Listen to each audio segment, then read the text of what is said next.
everybody, it's Adrienne. So we're going to be looking at some examples and doing some talking today about slits and how to add slits to a wedding dress. This is an alteration that's relatively newer and more common lately. When I was a brand new baby seamstress, this is kind of what the dresses looked like a little bit more, and people weren't wanting to add slits, so it wasn't something that we were doing a ton of back in the day, and it has gained a lot of popularity. And there's still a lot of hesitancy in adding a slit to a dress that doesn't have a front seam, and I wanted to give a little bit of an introduction to how to do that. Now, all of these examples back here actually have seams in the front that could totally be used to make a slit. So the question is, when is good to add a slit, when is not, and what is it going to look like, or how is it going to function? So the function is really the most important part about the slit, because sometimes in a very full dress, like this one in the middle, you're not even gonna see it when you're walking. It's gonna be more of like a posing slit. So you have to actually stick the leg out of the slot and stand with it just so you can see the leg in the shoe. That might be totally the bride's vibe, but sometimes you might need to actually take a wedge of fabric out if they want it to be a little bit more exposed. Sometimes it's perfect to just pop the seam open to a certain height and be like, what do you think? Now these dresses actually have some layers of crinoline underneath that would kind of preclude you from doing a really simple pop open. Back in the day, the dresses were just like this. They were just bagged, you know, like one top layer, and there's your crinoline. Nowadays, we've got horsehair and a crinoline layer. Now, the seams here still mean that you can open everything up and line it up really nicely and put it all back together. It's a little bit more work. Now, when you have a dress that has no seam to use, you're not gonna have the opportunity of closing the seam up at the top and tacking it and then finishing out your edges. You're gonna have to build a shape. So that's when I like to explain to a bride that you're gonna have more of a slot than a slit, because the slit will close up relatively okay, especially in a fuller gown. It's like I said, it's not gonna show quite as much. But if you're cutting like crepe or a satin where there's maybe one or two linings and that's it, you're gonna have to round out the top.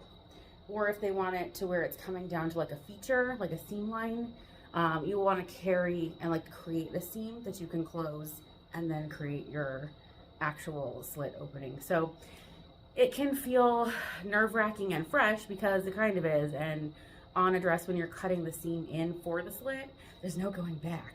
So having a good conversation and just explaining what to expect, pros and cons before you do any cutting is really, really helpful.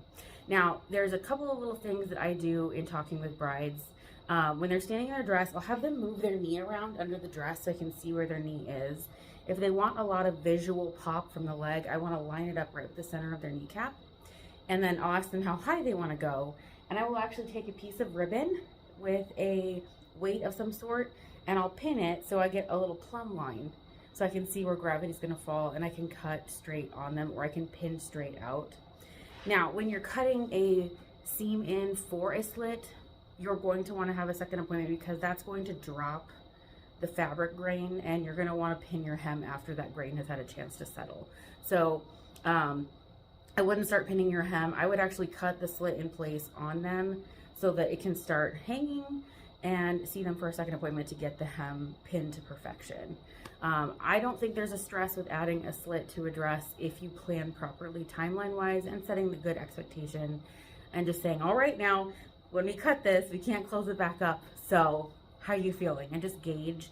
And if they seem really nervous, let them sleep on it and decide if it's something they really want to go through with, because most of the time, closing up a seam that you have created means you're going to have to cut two and, you know, make it look like a front center panel was cut on the dress, which again is a doable idea, but on a plain front dress, it might not be a look they're wanting to go for. So explaining all these things ahead of time to any bride will really help them feel comfortable and confident in their decision making, and will help you feel confident too, because, you know, it can be nerve-wracking if they seem like they're on the fence. But most brides who want a slit are team slit all the way. They want you to cut it right then and there, and they are excited. Even just seeing it being cut and open for the first time, they light up. It's amazing, and I just love that so much. So I'm gonna actually pull out some different examples of dresses that don't have slits to start with to cut on. I would love to do a full-length video with an actual bride that has a dress with no slit, so you can see what I mean, because even cutting a slit randomly into a dress can put it in the wrong spot. And I don't necessarily plan on selling these, but I'd like to donate these someday, so I don't want to put a slit in a dress that doesn't have one that's in the wrong place for somebody else at some time. I know that's really ridiculous. I shouldn't worry about stuff like that, but so on this dress, for example, you can see how the seam lines don't actually sit in place with each other when the dress is just on the hanger.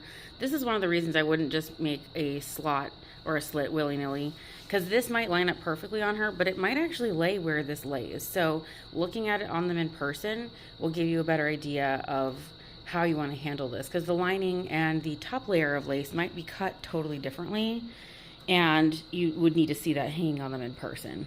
So that's for this particular one. Now this one does actually have a seam in here, right there.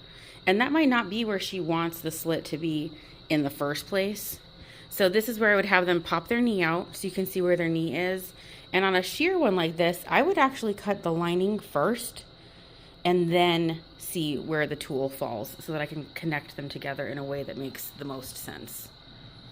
Now on this one I would say is the easiest out of all of them. We've got a bagged horsehair hem, which again, I would wait to pin until we got all the stuff done. I would put a slot into the crinoline and end up tacking it to the inside of the bagged layers. And then you can just take this however high she wants to go, because it's literally got a seam here with a seam allowance that you can use for days. So there's a lot of alterations I would always suggest that you practice on a test dress before you do a real bride. This one, I definitely would recommend to test first, but get a fit model so you can actually practice with a body in the dress and with a knee present so that you can get it in place more accurately. Alrighty, well, I hope you enjoyed this quick intro to slits. We're going to dive a little bit deeper into this when I get some more appropriate dresses and a fit model so I can show you exactly what the whole process looks like. Alright guys, have a great rest of your day. Bye.